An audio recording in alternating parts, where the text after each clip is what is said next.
నషా ముక్త్ భారత్ అభియాన్ ఈ అంశంపై ప్రత్యేక ముఖాముఖి వింటారు. అతిథి శ్రీమతి ఉమా మహేంద్రరాజ్, పరిచయకర్త ఎన్ మణి. శ్రోతలకు నమస్కారం. ఇటీవల కాలంలో సమాజాన్ని, యువతను పట్టిపీడిస్తోన్న వ్యసనం మాదక ద్రవ్య వినియోగం. తీవ్రమైన సామాజిక, మానసిక, శారీరక సమస్యలకు దారితీసే మాదక ద్రవ్య వినియోగాన్ని ఎదుర్కోవడానికి భారత ప్రభుత్వం ప్రారంభించిన కార్యక్రమం నషా ముక్త్ భారత్ అభియాన్.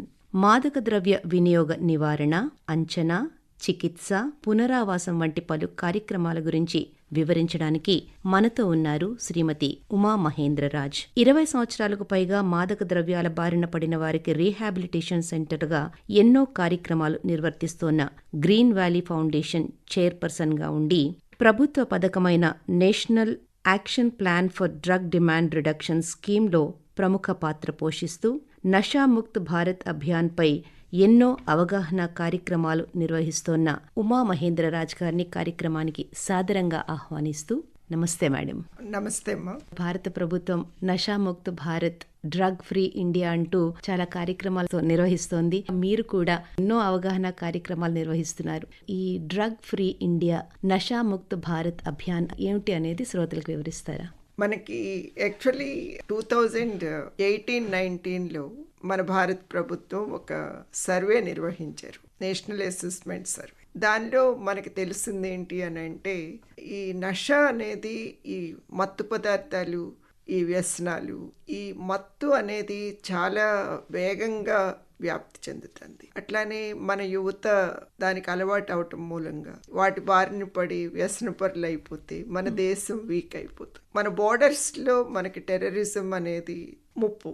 అదేవిధంగా మన దేశం లోపల మనకి ఇది తెలియకుండానే మనకి రక్షణ లేని పరిస్థితులు కనిపించినాయి. అందుమూలంగా మన భారత ప్రభుత్వం కొన్ని స్ట్రాటజీస్ తీసుకున్నారు. అదే national action plan for drug demand reduction. దానిలో వాళ్ళ స్ట్రాటజీస్ ఏంటంటే, ఫస్ట్ సప్లై రిడక్షన్. సప్లైని తగ్గిద్దాం, సప్లైని అరికడదాం, సప్లై మీద దృష్టి పెట్టారు. దానికి మినిస్ట్రీ ఆఫ్ హోమ్ అఫైర్స్ ఇంకా అదర్ డిపార్ట్మెంట్స్ దాన్ని చూస్తున్నాయి. మీరు చూస్తూనే ఉంటారు, చాలా వరకు ఎక్కడెక్కడ గంజాయి పండింది, లేకపోతే మత్తు పదార్థాలు, ఇల్లీగల్ మత్తు పదార్థాలని మనం నాశనం చేయటం, వీటన్నిటి మీద దృష్టి పెడుతున్నారు. నెక్స్ట్ వచ్చేసి హార్మ్ రిడక్షన్. హార్మ్ రిడక్షన్ అంటే ఆల్రెడీ దాని బారిన పడిపోయారు. There is difference between use, abuse and addiction. Use అంటే ఇప్పుడు మనందరం కూడా మొన్నటి వరకు శానిటైజర్లో యూజ్ చేస్తాం, సో అట్లానే కొన్ని మందుల్లో యూజ్ చేస్తారు.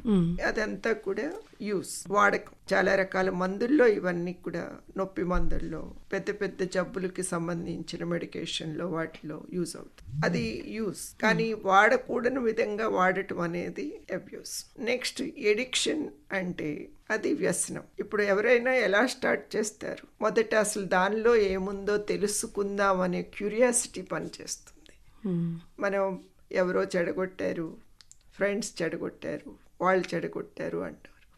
కానీ మనలో ఎక్కడో ఏదో ఒక మూల అసలు దానిలో ఏదో అసలు ఏంటో తెలుసుకుందాం అనే కుతూహలం అటువైపు నడిపిస్తుంది. ఆ తర్వాత ఏమవుతుంది, అప్పుడప్పుడు ఎవరన్నా పిలిచారు, ఏదన్నా ఒకేషన్లో చేసేది ఒకేషనల్ అబ్యూస్.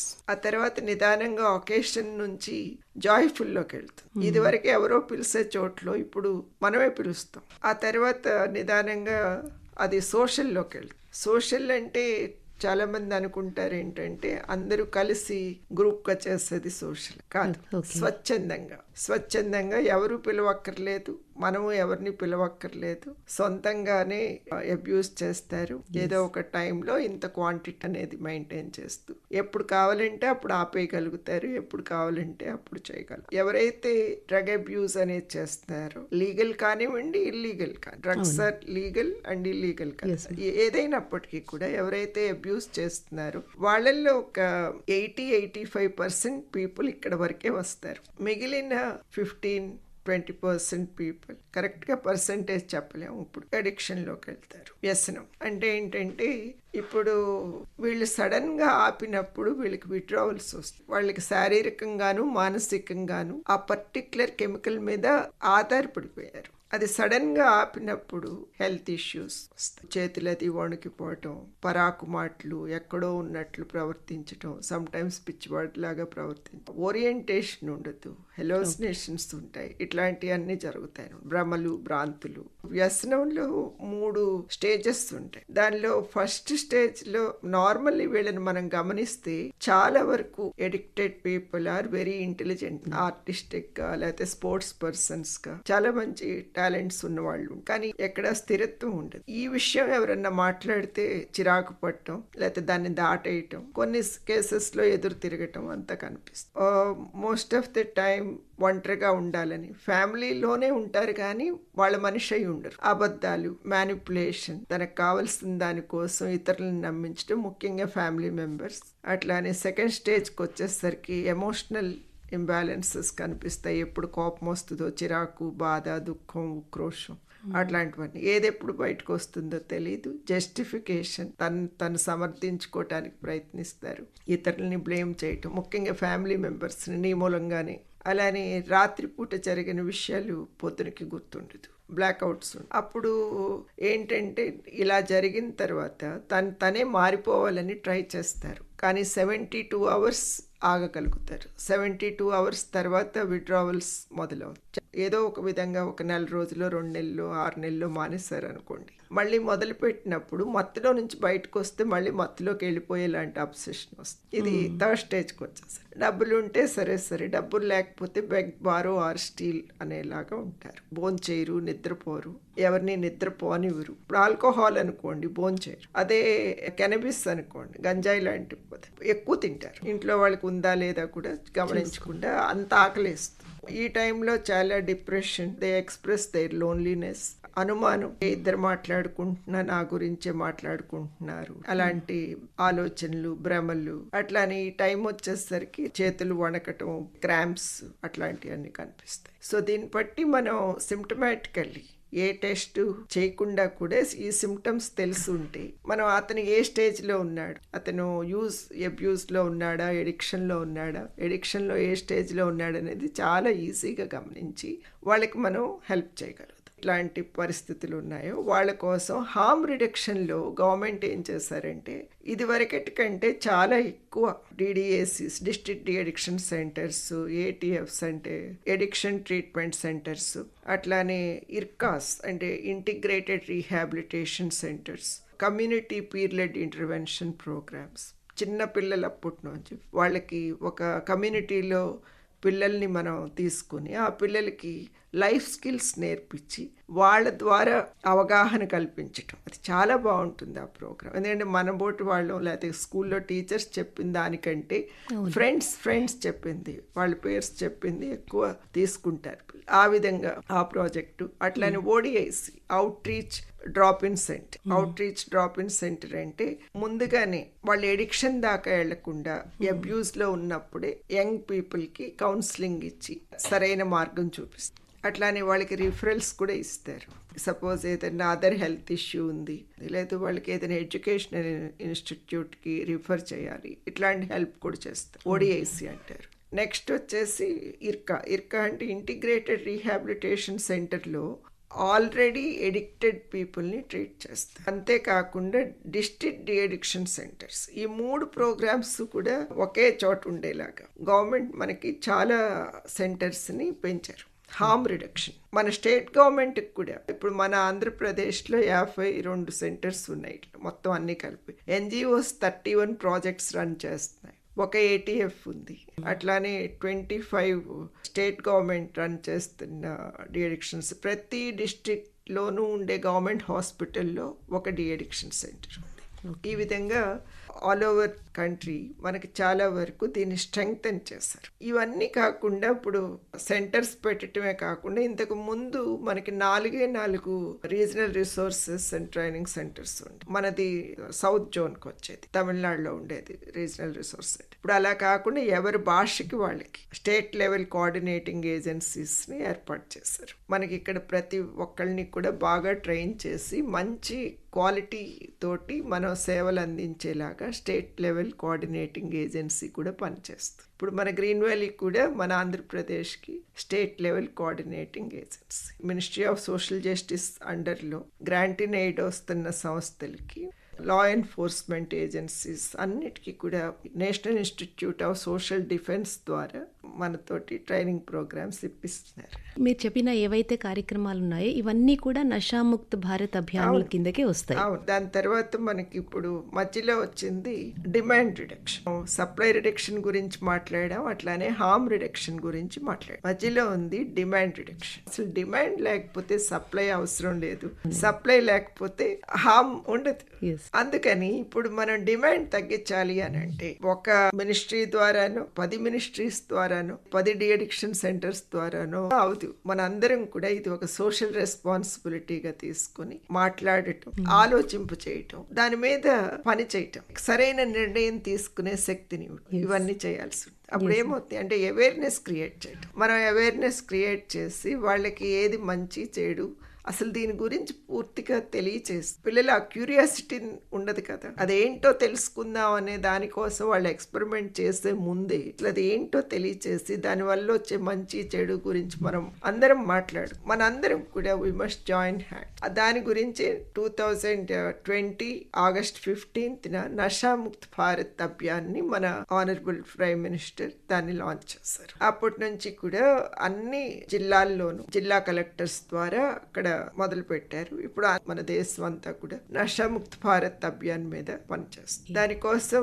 ప్రతి జిల్లాలోనూ కూడా జిల్లా కలెక్టర్ ద్వారా ఒక 50 మంది మాస్టర్ వాలంటీర్స్ ని తయారు చేసి, మళ్ళీ వాళ్ళ అండర్లో కొంతమంది వాలంటీర్స్ ని తయారు చేసి దీని మీద అవగాహన కార్యక్రమాలు కలెక్ట్ చేస్తుంది. దాని మూలంగా ఏమవుతుందంటే డిమాండ్ ఎప్పుడైతే డిమాండ్ తగ్గుతుందో మనకి సప్లై తగ్గుతుంది, ఆటోమేటిక్ గా దుష్పరిణామాలు ఏదైతే ఉందో అవి కూడా తగ్గిపోతాయి. అదే యాక్చువల్ మోటివ్. ఇటీవల కాలంలోనే ఈ మాదక ద్రవ్యాల వినియోగం అనేది ఇంతగా పెరిగిపోవడానికి కారణాలు ఏంటంటారు మేడం? ఫస్ట్ థింగ్ నాలెడ్జ్ లేకపోవడం, తెలియచేయకపోవటం, దానికి మళ్ళీ వచ్చే చెడు విషయాలు చెప్పలేకపోతారు. ఇప్పుడు ఇంకోటి ఏంటంటే మనకి పూర్వం పిల్లలకి ఆడుకోవటం, పాడుకోవటం, లేకపోతే ప్రతి ఇంట్లోనూ కూడా కౌన్సిలర్ అనేది ప్రొఫెషనల్ కౌన్సిలర్ అవసరమైన పరిస్థితి కాదు. ప్రతి ఒక్కళ్ళు కౌన్సిలర్, జాయింట్ ఫ్యామిలీ, అందరినీ గమనించేవారు.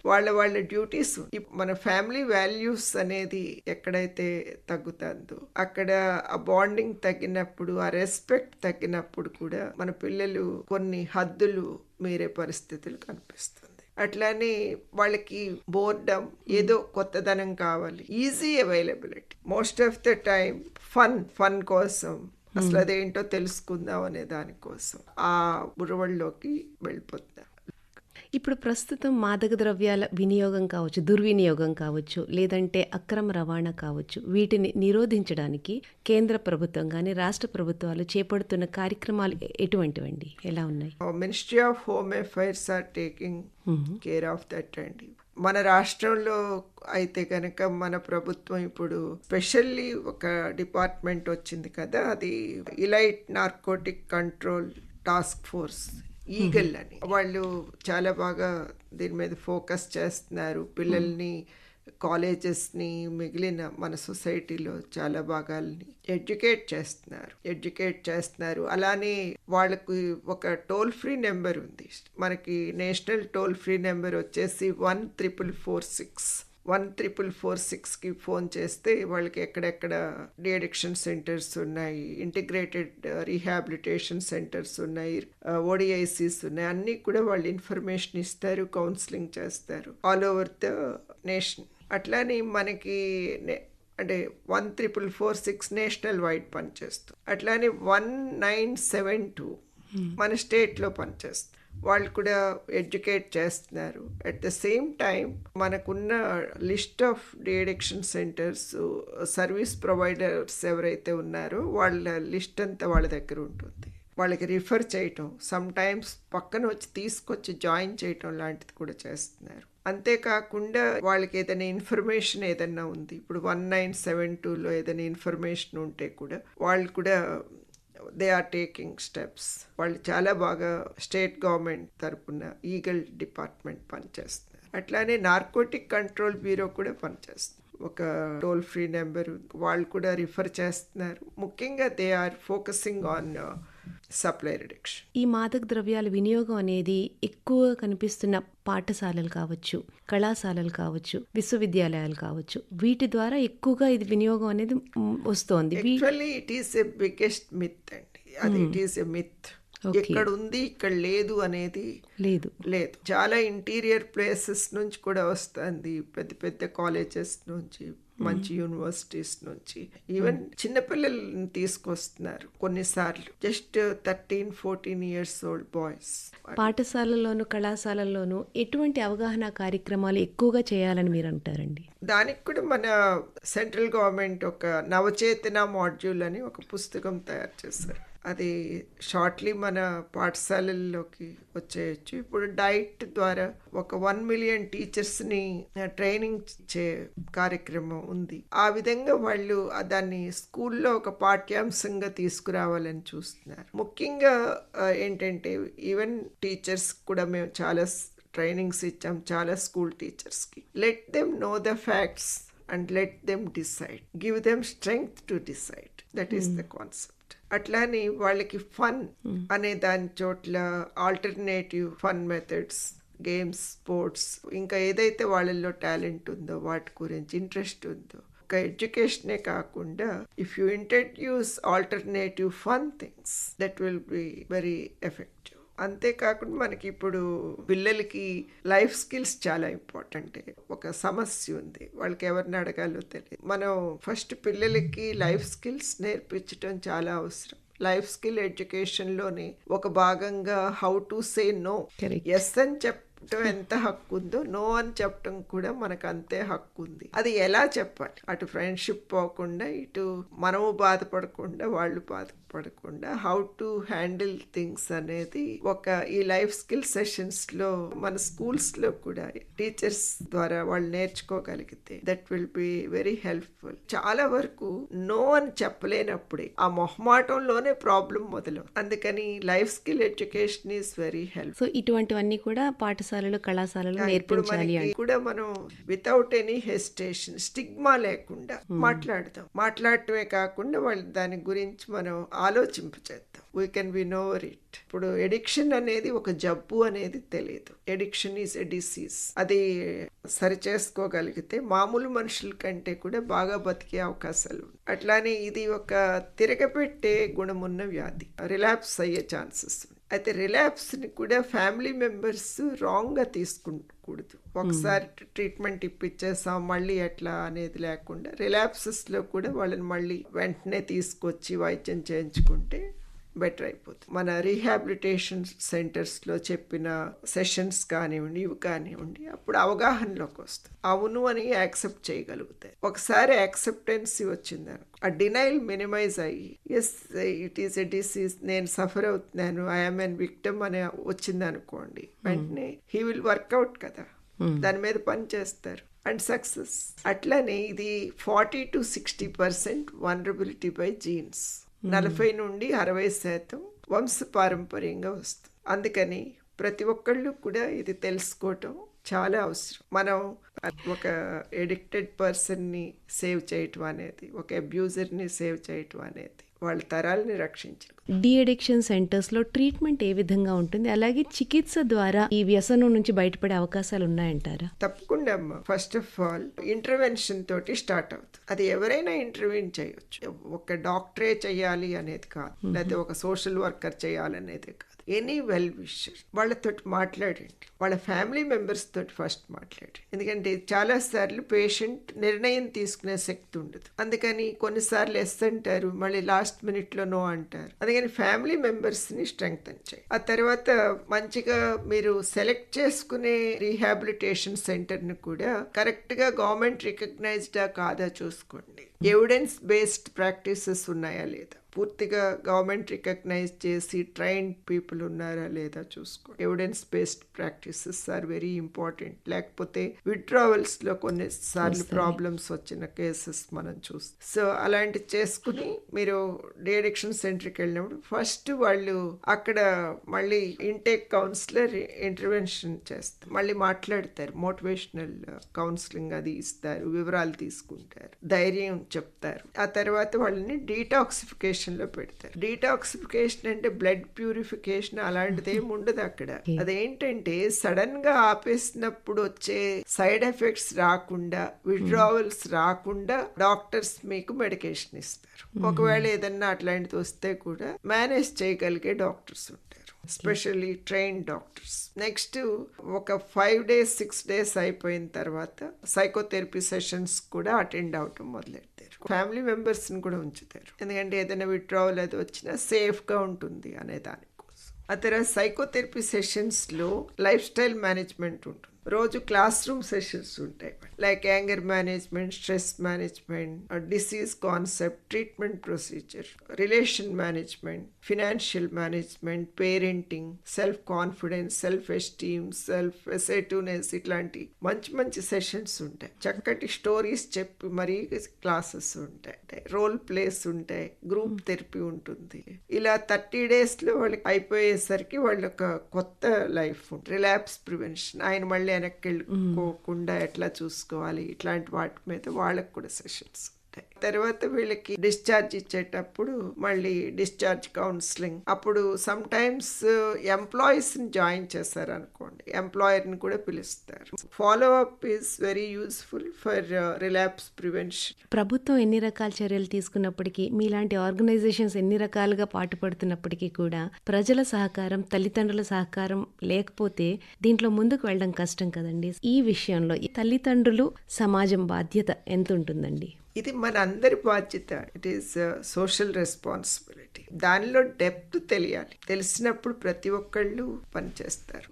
అట్లానే మన సమాజం కూడా వాళ్ళని అర్థం చేసుకోదు. అంటే ఈ మాట మాట్లాడొచ్చు, ఈ మాట మాట్లాడకూడదు. ఇప్పుడు రీసెంట్లీ ఒక క్లయింట్ ఏదో నాకు థ్యాంక్స్ చెప్పడానికి వస్తే నేను చెప్పాను, మీరు ఇటువైపు వచ్చేసే అవకాశం ఏదైనా ఉందా అంటే, లేదు మేడం రాను. ఎందుకంటే మా ఫాదర్ మారిపోయి ఇప్పుడు 18 ఏళ్ళు అయింది. నేను గనక ఇటు వచ్చినప్పుడల్లా నాకు వాళ్ళు పొగుడుతున్నారో తెలియదు, లేకపోతే బాధ పెడుతున్నారో తెలియదు. ప్రతి ఒక్కళ్ళు మీ నాన్న అప్పుడు అది చేశారా, మీ నాన్న ఇప్పుడు బాగానే ఉన్నాడు కానీ అప్పుడు ఎంత నష్టపరిచాడు, కానీ అది కష్టంగా ఉంటుంది, ఎందుకంటే మేము మర్చిపోయాం. అప్పుడు నేను చెప్పాను, మీరు కూడా అది బాధపడాల్సిన అవసరం ఏముంది, ఓ మీకు గుర్తుందా, నాకు నేనైతే మర్చిపోయాను అంటే ఒక మాటతో అయిపోతుంది అయ్యా అని చెప్పాం. మనకి చెప్పడానికి ఈజీగానే ఉంటుంది, కానీ అనుభవిస్తున్న అంటే ఏంటంటే ఈ పిల్లల మీద ఆఖరికి వాళ్ళ నాన్నగారు బాగోనప్పుడే కాదు, వాళ్ళ నాన్నగారు బాగైనా కూడా ఆ షాడో ఆ పిల్లల మీద ఉంటుంది. అంటే ఆ పిల్లలు ఎంతగా ఎఫెక్ట్ అవుతున్నారు. ఇప్పుడు నేను ఏదైతే ఇవాళ మనం మాట్లాడుకుంటున్నాం, ఇది ఒకళ్ళు సరిచేసేది, ఒక గవర్నమెంట్ సరిచేసేది కాదు. మనందరం కూడా ఈ ప్రాబ్లంని ఇది ఒక జబ్బుగా తీసుకుని, జబ్బు ఎవరికైనా రావచ్చు, ఆ జబ్బుని జబ్బుగా తీసుకుని మనం వైద్యంతో దీన్ని సరిచేసుకోవచ్చు. అలానే మనందరం కూడా అలాంటి ప్రాబ్లంని ఎక్కడైనా ఐడెంటిఫై చేసినప్పుడు వాళ్ళకి ఫలానా చోట వైద్యం దొరుకుతుంది అనే ఒక మాటతోటి మనం చాలా మందిని రక్షించగలుగుతాం. అట్లానే మనకి ఇప్పుడు ఓన్లీ 25% ఆఫ్ పీపుల్కే వైద్యం దొరుకుతుంది, వైద్యానికి వెళ్ళిన వాళ్ళు, మిగిలిన వారు. అందుకని మనం అక్కడ అనేది లేకుండా ఈ విషయం గురించి మాట్లాడటమే ఒక పెద్ద ఎఫర్ట్. స్కూల్స్లో, కాలేజెస్లో, లేకపోతే మన విలేజ్ మీటింగ్స్, ఎనీ ప్లేస్. నేనైతే ట్రైన్లో, ఫ్లైట్లో, ఆటోలో ఎక్కడ అవకాశం వచ్చినప్పుడల్లా మాట్లాడుతూ ఉంటాను. లాస్ట్ 25 years అవగాహన అనేది ముఖ్యం అంటారు. అవగాహన అనేది చాలా ముఖ్యం. నషాముక్త భారత్ లక్ష్యం చేరుకోవడానికి ఈ అభియాన్ ద్వారా ఎన్నో కార్యక్రమాలు చేపడుతుంది. ఇంకా ఎటువంటివి చేపడితే అతి త్వరగా మనం నషాముక్త భారత్, డ్రగ్ ఫ్రీ ఇండియా లక్ష్యాన్ని చేరుకోగలుగుతామండి? ఇది ఒక సోషల్ రెస్పాన్సిబిలిటీగా తీసుకుని మనందరం సోషల్ సోల్జర్స్గా ఉన్నప్పుడు తప్పకుండా చేరగలుగుతాం drug free India. Yes. Akashvani శ్రోతలకి ఈ సందర్భంగా మీరిచ్చే సూచన, సలహా, సందేశం? ఫస్ట్ ఆఫ్ ఆల్ మనం దూరంగా ఉండాలి, మత్తు పదార్థాలకి మనం దూరంగా ఉండాలి. అలానే ఎవరన్నా ఇలాంటి పరిస్థితులు ఉన్న వాళ్ళకి మనం మార్గం చూపించే వాళ్ళుగా ఉండాలి. అలానే మనం పిల్లలకి ఫన్ రకరకాలుగా మనం ఎట్లయితే చిన్నప్పుడు ఆడుకునే వాళ్ళం, పాడుకునే వాళ్ళం, అట్లాంటివన్నీ ఉండాలి. ఫ్యామిలీ బాండింగ్స్ని స్ట్రెంగ్తన్ చేసుకోవాలి. మన ఇంట్లో అందరం మనం హ్యాపీగా ఉన్నప్పుడు పిల్లలు తప్పకుండా ఇంటికి ఎంత త్వరగా వెళ్దాం అనేలాగా ఉంటుంది. అట్లనే ఏదైనా పరిస్థితి, ఏదైనా ప్రాబ్లం ఉన్నప్పుడు ఇది స్టిగ్మా అనేది ఉంచుకోకుండా మనం మాట్లాడగలగాలి, మనం హెల్ప్ చేయగలగాలి, హెల్ప్ తీసుకోగలగాలి. మన ఫ్యామిలీ బాండింగ్స్ ఎంత బాగుంటే మనం పిల్లల్ని అంతే బాగా రక్షించుకోగలం. డి అడిక్షన్ సెంటర్స్లో ట్రీట్మెంట్ ఏ విధంగా ఉంటుంది? అలాగే చికిత్స ద్వారా ఈ వ్యసనం నుంచి బయటపడే అవకాశాలు ఉన్నాయంటారా? తప్పకుండా అమ్మ. ఫస్ట్ ఆఫ్ ఆల్ ఇంటర్వెన్షన్ తోటి స్టార్ట్ అవుతుంది. అది ఎవరైనా ఇంటర్వ్యూన్ చేయొచ్చు. ఒక డాక్టరే చేయాలి అనేది కాదు, లేకపోతే ఒక సోషల్ వర్కర్ చేయాలనేది కాదు. ఎనీ వెల్ విషర్ వాళ్ళతో మాట్లాడండి, వాళ్ళ ఫ్యామిలీ మెంబర్స్ తోటి ఫస్ట్ మాట్లాడండి. ఎందుకంటే చాలా సార్లు పేషెంట్ నిర్ణయం తీసుకునే శక్తి ఉండదు. అందుకని కొన్నిసార్లు ఎస్ అంటారు, మళ్ళీ లాస్ట్ మినిట్లో నో అంటారు. అందుకని ఫ్యామిలీ మెంబర్స్ని స్ట్రెంగ్తన్ చేయాలి. ఆ తర్వాత మంచిగా మీరు సెలెక్ట్ చేసుకునే రీహాబిలిటేషన్ సెంటర్ని కూడా కరెక్ట్గా గవర్నమెంట్ రికగ్నైజ్డా కాదా చూసుకోండి. ఎవిడెన్స్ బేస్డ్ ప్రాక్టీసెస్ ఉన్నాయా లేదా, పూర్తిగా గవర్నమెంట్ రికగ్నైజ్ చేసి ట్రైన్డ్ పీపుల్ ఉన్నారా లేదా చూసుకో. Evidence based practices are very important. లేకపోతే విత్డ్రావల్స్ లో కొన్నిసార్లు ప్రాబ్లమ్స్ వచ్చిన కేసెస్ మనం చూస్తాం. సో అలాంటి చేసుకుని మీరు డి అడిక్షన్ సెంటర్కి వెళ్ళినప్పుడు ఫస్ట్ వాళ్ళు అక్కడ మళ్ళీ ఇంటేక్ కౌన్సిలర్ ఇంటర్వెన్షన్ చేస్తారు, మళ్ళీ మాట్లాడతారు, మోటివేషనల్ కౌన్సిలింగ్ అది ఇస్తారు, వివరాలు తీసుకుంటారు, ధైర్యం చెప్తారు. ఆ తర్వాత వాళ్ళని డీటాక్సిఫికేషన్ లో పెడతారు. డీటాక్సిఫికేషన్ అంటే బ్లడ్ ప్యూరిఫికేషన్ అలాంటిది ఏమి ఉండదు అక్కడ. అదేంటంటే సడన్ గా ఆపేసినప్పుడు వచ్చే సైడ్ ఎఫెక్ట్స్ రాకుండా, విత్డ్రావల్స్ రాకుండా డాక్టర్స్ మీకు మెడికేషన్ ఇస్తారు. ఒకవేళ ఏదన్నా అట్లాంటిది వస్తే కూడా మేనేజ్ చేయగలిగే డాక్టర్స్ ఉంటారు, ఎస్పెషల్లీ ట్రైన్ డాక్టర్స్. నెక్స్ట్ ఒక 5 days 6 days అయిపోయిన తర్వాత సైకోథెరపీ సెషన్స్ కూడా అటెండ్ అవటం మొదలెడతారు.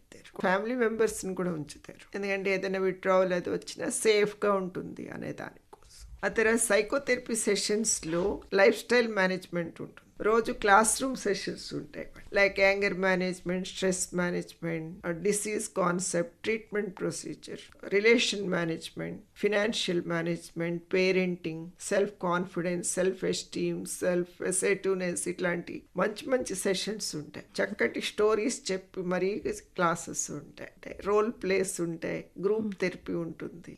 ఇలా 30 days వాళ్ళకి అయిపోయేసరికి వాళ్ళ ఒక కొత్త లైఫ్ ఉంటుంది. రిలాప్స్ ప్రివెన్షన్, ఆయన మళ్ళీ వెనక్కి వెళ్ళిపోకుండా ఎట్లా చూసుకోవాలి, ఇట్లాంటి వాటి మీద వాళ్ళకు కూడా సెషన్స్ ఉంటాయి. తర్వాత వీళ్ళకి డిశ్చార్జ్ ఇచ్చేటప్పుడు మళ్ళీ డిశ్చార్జ్ కౌన్సిలింగ్. అప్పుడు సమ్ టైమ్స్ ఎంప్లాయీస్ ని జాయిన్ చేశారు అనుకోండి, ఎంప్లాయర్ ని కూడా పిలుస్తారు. Follow up is very useful for relapse prevention. మాదక ద్రవ్య దుర్వినియోగం గురించి కావచ్చు, అలాగే వాటి ద్వారా వచ్చే మానసిక, శారీరక, సామాజిక సమస్యల గురించి, వాటి చికిత్స గురించి ప్రజల భాగస్వామ్యం, తల్లిదండ్రుల భాగస్వామ్యం ఎంత ఉండాలి, ఎలా ఉండాలి అనేది విపులంగా విశదీకరించినందుకు ఆకాశవాణి తరఫున ధన్యవాదాలు తెలియజేసుకుంటూ నమస్తే మేడం. ఇంతవరకు నషా ముక్త్ భారత్ అభియాన్ ఈ అంశంపై ముఖాముఖి విన్నారు. అతిథి ఉమా మహేంద్రరాజ్, పరిచయకర్త ఎన్ మణి. సమర్పణ ప్రాంతీయ వార్తా విభాగం, ఆకాశవాణి విశాఖపట్నం కేంద్రం. వెలువడింది ఆకాశవాణి విజయవాడ కేంద్రం నుండి.